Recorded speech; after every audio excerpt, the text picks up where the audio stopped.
You know, it's just the same way I take care of my grandkids. It's sacred. It's part of the circle of life. And tuck it up underneath you. And you got a finished drum. In about 4 days, it'll dry and a real good tone to it. In our culture, the Ponca, the Oto, the Kaws, the Tonkawas, the Pawnees, this is the southern part of our Plains Indians. Never have we had a woman to sit at the drum. And this doesn't mean that they are not allowed to. This doesn't mean that they don't have a place in there. Maybe, just like I told you, all cultures are different. All tribal traditional ways are, there's a difference in them, even though we are close. The northern people have women singers at the drum that adds harmony to the men's voices. Next stop on the powwow circuit was on the Pine Ridge Reserve in South Dakota. We videotaped Nellie Two Bulls and her daughter, Cheryl, between lodges. Someday I might have to retire, but I want to encourage all the young ladies that are interested in singing. While they have the ability in their mind, I want them to start singing. And once you start singing, the drum beat is in your head. You know, every time when they beat that drum, you know, it's in your blood and you want to dance up there or either sing up there.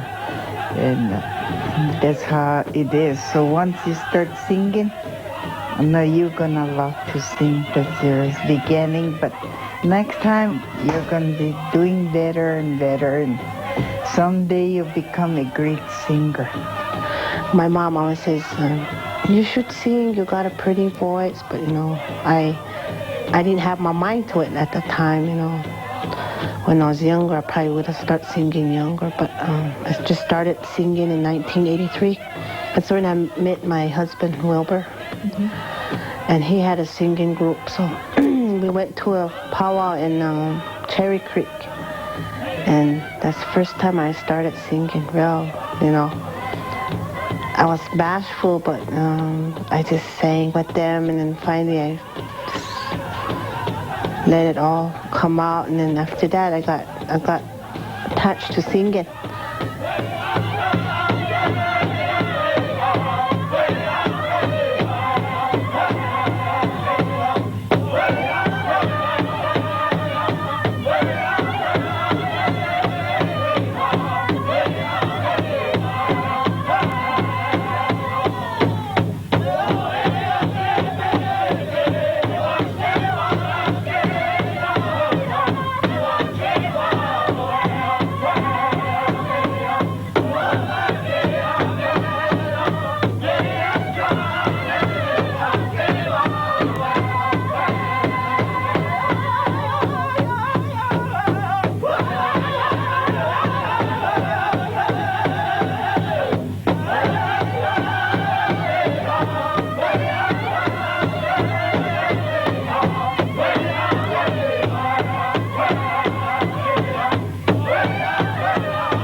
I think it makes the women proud to be, you know, singers and have their own drum group. And one be the leader and then the rest carry in, you know. And that's what I was telling my mom. We should do that, you know.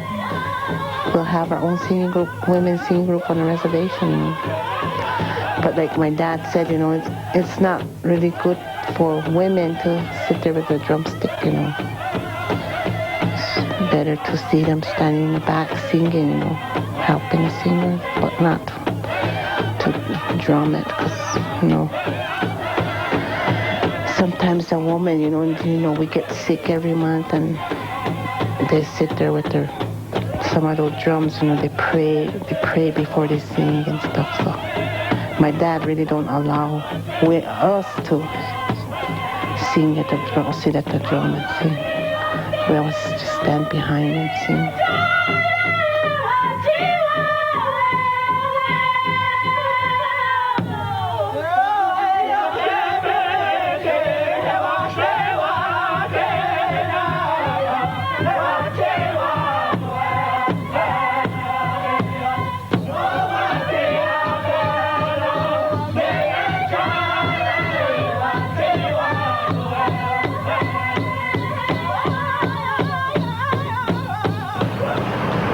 Sometimes we got in the car and go out, and when you hear the winds, in the whisper, in the pines, you sit there listening, and pretty soon a real good tune will come into your mind, and right away, you hum that, and we usually take our recorder with us, and when we hum that song, we record it, and then I feed in the words that I'm going to use, like this soldier boy went across, and he died for his country. Like I wrote those words, and then it don't fit in. I had to discard that whole song, and then I made another one. Till it's really completed, all the words fit in that word that I'm going to use on that song. After Pine Ridge, I visited Kern Artichoker on the Rosebud Reserve. When I was speaking to Nellie Two Bulls and Cheryl between lodges in Pine Ridge, they even spoke about forming their own women's group over there. That was really, I like that idea. Well, we don't actually have a women's drum. We've talked about it. I do have a drum. It was given to me. And one of the problems that we're having in trying to organize that is that there's not a whole lot of women in any one community that sing and sit at the drum. Some more conferences, women's conferences, where they've requested a women's drum, where we've come together and sang. Or sometimes kind of specials at powwows where there's several women that sit at a drum and they'll call us out and ask us to sing and make the men dance to us, But as far as a drum, like what you're probably more commonly aware of, that kind of spends time together and travels together, and we haven't been able to organize that. But we'd like to be able to. And go on the powwow circuit? Oh, sure.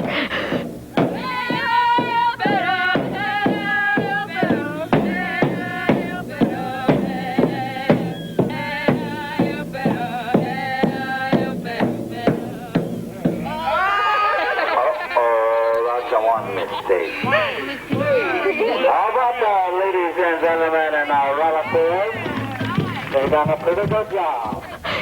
We were teasing them in. We said, we'll be sitting at our drum and they can sit behind us and bring us coffee, We like to tease them.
What attracted you to singing in the first place?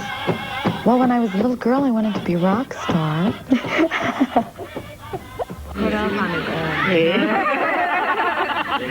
Hear me sing? Since you're on your own. Hey, he's got a chair, so you don't have to worry anyway. I'll go sing over there. No wonder he's sitting there. No wonder he's sitting there just being a cool guy because he's got a chair.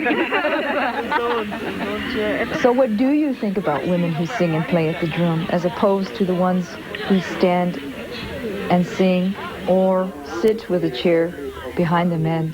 You had a term for it in your language, the Lakota language. It's Wichaglata, and that's the, they talk about there's 2 circles around the drum, and that the first circle is the men at the drum, the second circle is the women standing behind the men and supporting them.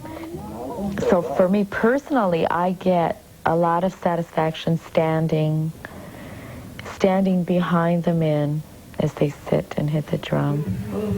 But it's different feeling sitting at the drum, and I also enjoy that.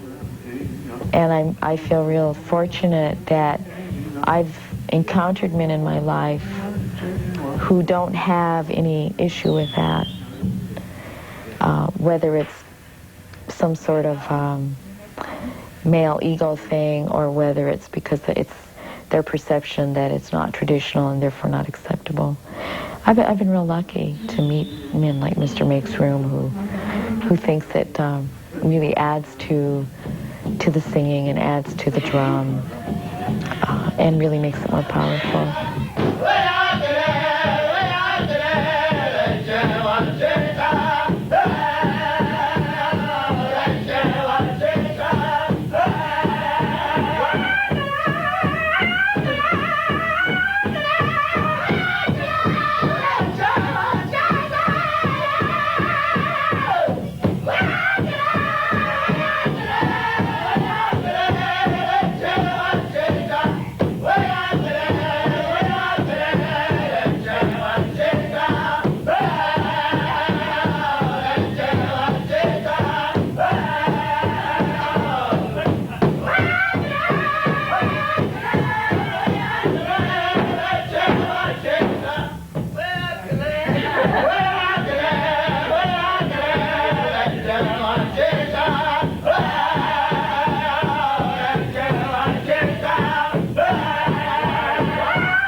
Of all the places I went, Mission, South Dakota will be remembered as a highlight on the circuit because I sang with Kiyukanpi.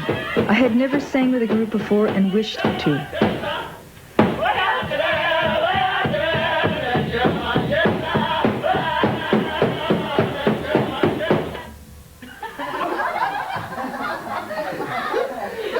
When I sang with them, I felt totally immersed. We experienced singing together as a group. The emotional high was an end, so totally different than singing alone. In terms of women sitting at the drum, I don't know of anybody who's ever told me that that's traditional. People's perception of traditional and what's tradition varies. And I believe culture changes to meet the needs of the people because we're survivors. That's one of our strengths. We adapt, we survive. I feel that we were given away in traditions for a certain reason. And it worked pretty fine for us for thousands of years. And it's up to us to maintain those traditions and not let them slide out the door or change them just to suit ourselves. The human world is always changing things to suit them, and we get ourselves in trouble doing that. You know, if we don't like a mountain, we move it out of the way. If we don't like how a river flows, we change the direction of that river. If it's too hot, we build air conditioning to cool ourselves down and cause a hole in the ozone layer with hairsprays and whatnot, because we don't like the way, we're not satisfied with what God has given us. So with all that, I'm not a big advocate of too much change. I think change should be slow and deliberate and methodical. As I travel, I try to visit native reserves across the United States and Canada. On this trip, I passed through the Blackfeet Reserve in Browning, Montana, on the way to my first powwow in Canada, near Regina, Saskatchewan. Between Indian nations in North America, there are no borders. I feel more at home in Canada because Native people are more visible than in the United States. I was on my way to visit Bonnie Piegan, who is going to sponsor a grass dance special for women. This is a rare event because women don't usually dance grass. Bonnie wants this to become a regular category of dancing at powwows. My category is women's fancy, but lately I'm drawn more to the grass dance. I've always wanted to dance grass, but I've wanted to do that for years and years and years. But I got stuck doing other dances that I didn't want to do. I did a traditional, girls traditional.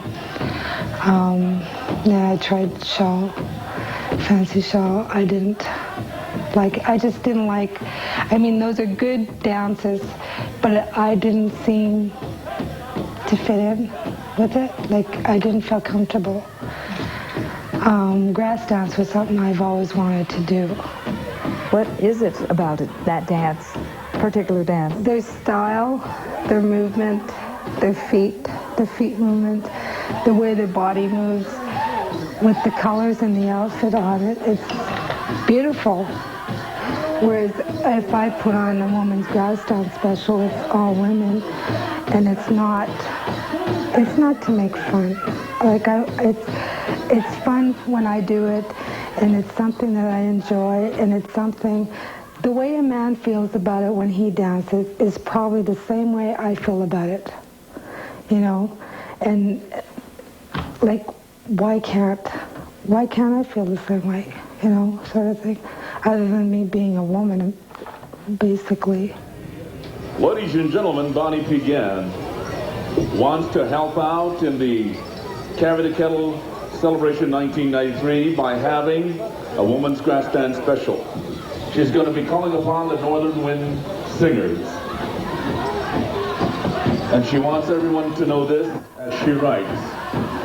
I am doing this grass dance special for the women in honor of my mom and aunties. They used to dance grass when they were young. The grass dance is something that I always wanted to dance, and I didn't have the courage to dance this style because it was considered a men's dance. But since talking to my mom and listening to her and her stories of her younger days, she said she and her sisters danced when they were able to borrow their brothers' outfits. My mother said when she danced grass dance, she enjoyed doing it, and she was able to participate without any problems. That was all I needed to hear. I danced grass here at Carry the Kettle Powwow in 1992 and at Thunder Bear Powwow last year. This year I will not be dancing considering my situation, being pregnant, but I'll be out there participating next year in the Powwow Trail. And ladies and gentlemen, now taking the floor are the women's grass dance contestants, shaking hands with Bonnie Pigeon. As they're going to be contesting, ladies and gentlemen, the women's grass dancers.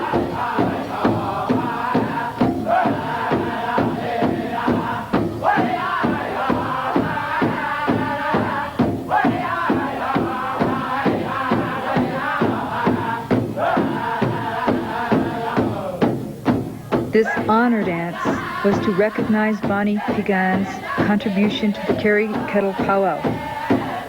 I danced because I wanted to honor Bonnie and the women who wanted to dance the grass dance. I felt very proud of them. Are you sure that these ladies grass dancers are all ladies? There's no way we're going to check anyway. Let it go, Terry.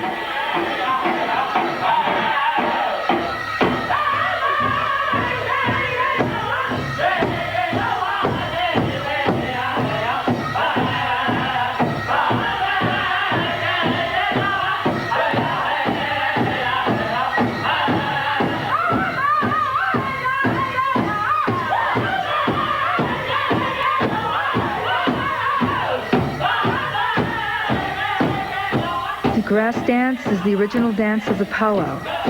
There are various versions of how this dance started.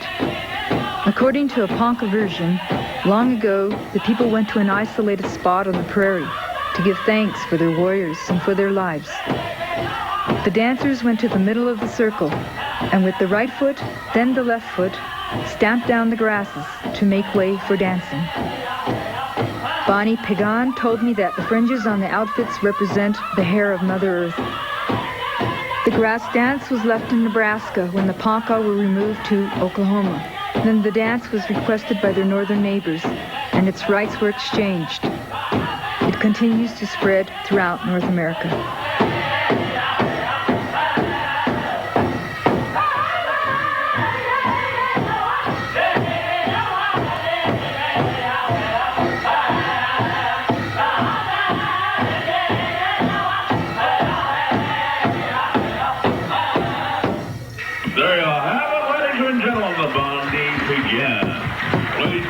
Special. Okay, how do you want to do this? Line them up? By golly, some of these young gals, they look so good as grass dancers, they might do well just to stay as boys. And then their snags will be really disappointed in it. Those guys will be saying, how come you dance grass dance? You're no longer my girlfriend. Oh. Ladies and gentlemen, the committee has just said we're going to give this award to Terry Gray. Wait a minute, he's a guy. We think. Okay, the balloting is done. If you would please, ladies and gentlemen, a big round of applause for the ladies grass dancers.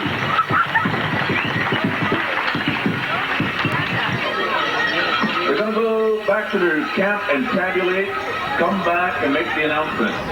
There she is, ladies and gentlemen, your champion in the ladies grass dance, Mary Ann Heigl. Dance good as a guy and looks good as a girl. By golly, this one has it made. Winner of $200. Also, to Northern Wind, please come forward and receive this money for doing all of the great honors and a beautiful singing for the Bonnie Piegan Special Ladies Grass Dance. Like some men I know don't accept it, but there's change, you know, and they got to get used to change, like everything changes. I moved on again. My last stop on the powwow circuit was at Moose Jaw, Saskatchewan. It was to be a large gathering, and I would meet up with two drum groups I admired, the Pigeon Lake Singers and the Cathedral Lake Singers. I had met them before, but now I would get to know them better.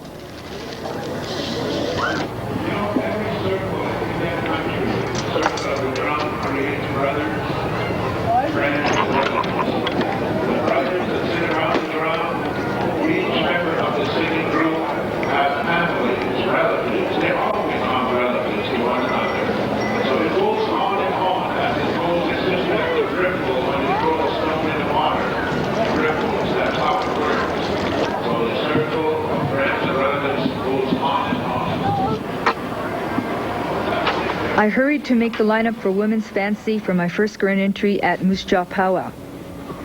For the first time, I wore the regalia my sister had sewn for me. It was a modern version of the traditional dene tunic. I also made myself buckskin leggings.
I felt the sense of holiness dancing with people of all nations. It was like when I sang with the drum group Kiyukanpi back in South Dakota. And then I was able to talk with Jay Begaye, a songwriter of Shedbeneh, the first powwow song I learned. Jay and Arlie Neskahai wrote the song in the plain style with the Neh lyrics. Some kind of song like the one you're talking about, that means my people, I really love my people. And that's what that song says. And this is a song we use for intertribal. So a lot of people don't know that, but they can still have the feeling that of that song. They can feel it, even though they don't speak our own my language. My language is the Navajo language, and like we've been through that a lot of times. That people, some of the dancers, different tribe will come up to us. They'll say, "Hey, that song really made me feel good." And we say, "Yeah, that's what it's for." And that song says, "I love my people." They dance beautifully. What inspired you to write that song? Love. I think it's love. Like, you go to powwow and see, you'll be sitting at the drum, and then you see little kids just dancing. Boy, they're so beautiful. Especially when the little ones, they try to dance, they'll fall. That's part of love, That's why you say that, I love my people. Some of our elders, tell us it's important to say that. It's really a powerful word that we use.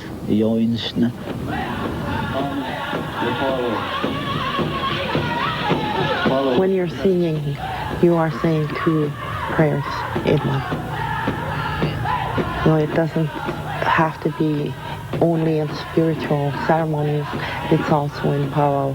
Whenever you sing, you are praying.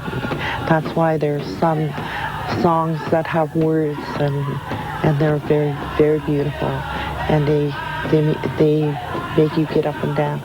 They do things to you.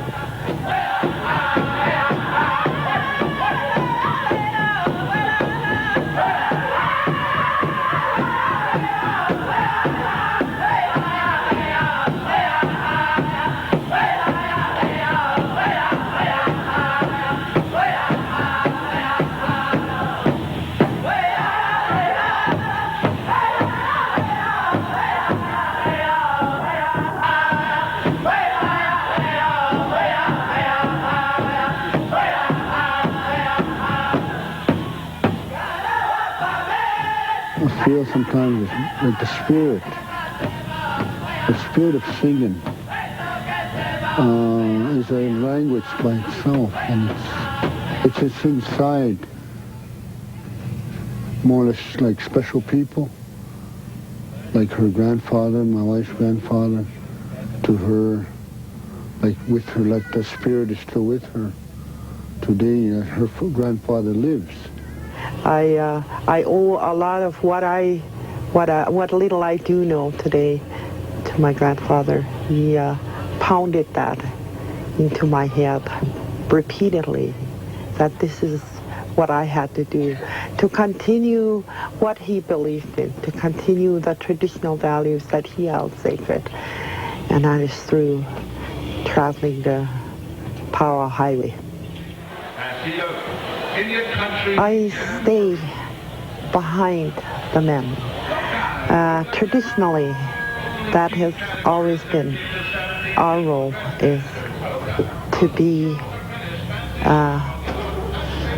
never to be allowed to hit the drum, because there again it's we have I guess you understand that as a woman, the power of a woman. You never hit the drum because it's a very sacred element. It is the heartbeat of Mother Earth, and therefore I never hit the drum.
I guess it's so spiritual, it's so powerful when a woman sings and what it does to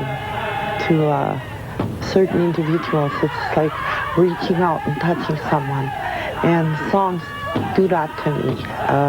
There are times when a group will be singing, it doesn't have to be ours, and a song will just do something to me, and I'll go running up there and I'll go sing even if I don't know the song.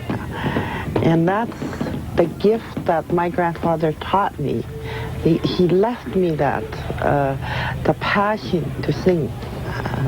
And I still have it today, and that's why I'm trying to pass that on to my little granddaughters. It might be that we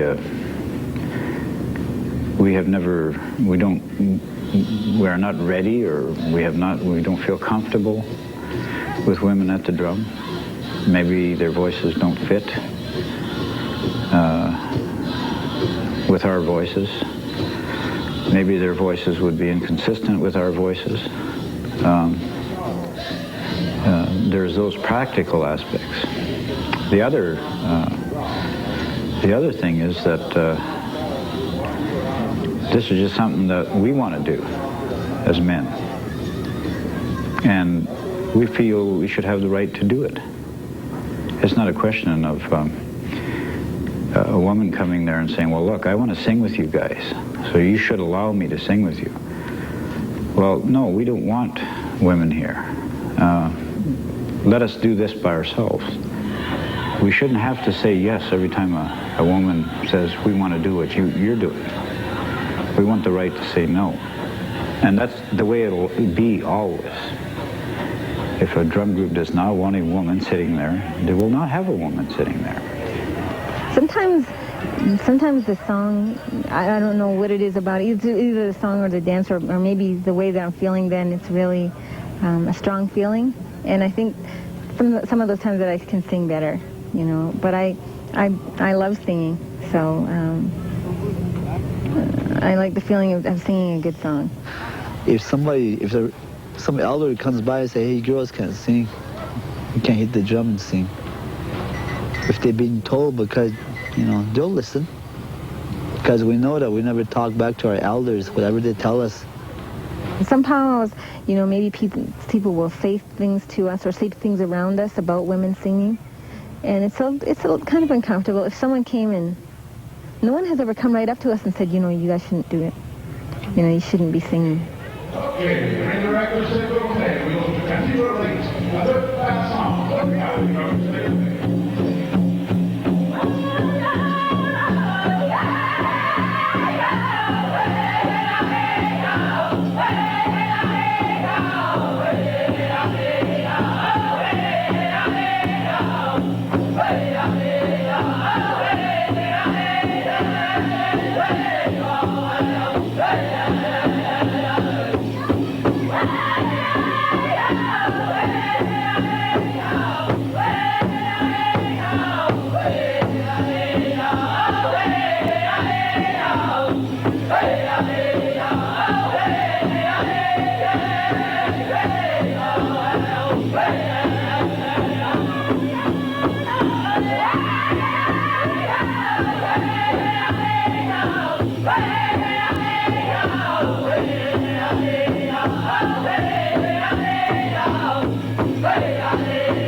Moose Jaw Powwow was the last stop on the circuit but not the end of the journey. Before we headed back to LA, I felt the need to visit my Shamasane, my matriarchal grandmother's land on the Dene Nation known as the Navajo Reservation, because it is my home too. The powwow experience affects people in different ways. It can lead you from your traditions or bring you back to your traditions. For me, it reflected and brought me back to the Dene. My experience of the Plains people's dances and songs made me want to learn more about the songs of the Dene people and to try for the second time to learn my language. When I made a film about my Shamasane, she asked me to learn my language. On my way to Arizona, I went to visit my friends who teach the Dene language. Alexander Kenti cheat in Shloho, one Tlanabash chin, Trachit ni Eda Shanalado, Trachit ni dot Dashache, Dana, Belkahozo, be it do Ada A Nasha, not Annie Nest A Kerahit in that Ohunzaj, a condone, Nazada, that way you see Neke.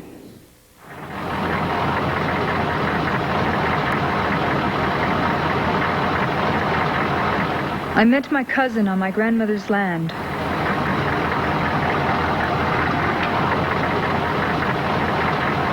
Well, I just came to visit this house because my grandma lived here, and it's because of this video that about the Native women singers in the powwows, and just to, well, I don't normally come out to the reservation that much, and I just to visit,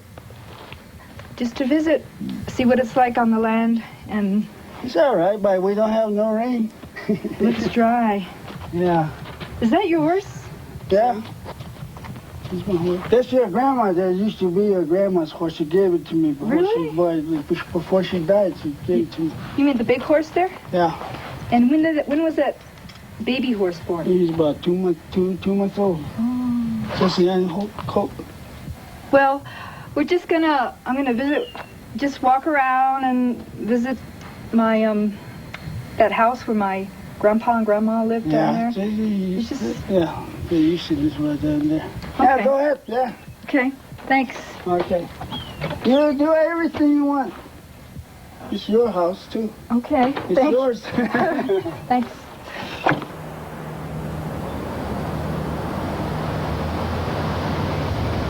Arlene, I just want to say that I'm really glad that you want to learn your own language, and it takes a lot of time as far as learning the language. You have to actually speak the language, on a daily basis, I think, and then you have to actually live with the Navajo people, experience what they go through. While language is a part of us, you can't separate language and culture. When I first heard the song Shed Dene, I didn't understand what the Dene lyrics meant, and it felt incomplete. A Navajo woman translated the song into English. I learned the meaning behind the words, and I was transformed. Just like my journey on the powwow circuit, this song has intersected and brought many things together for me.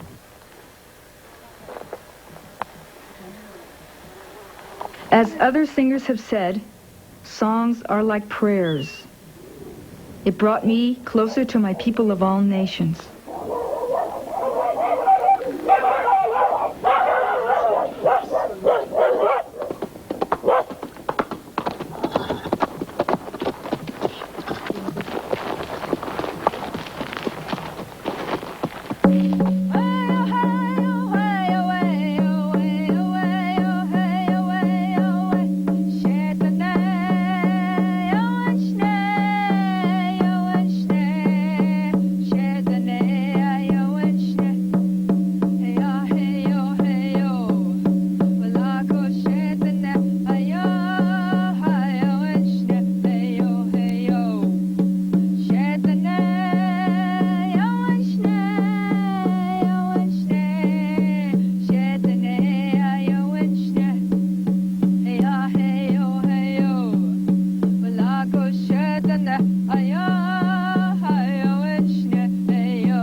This program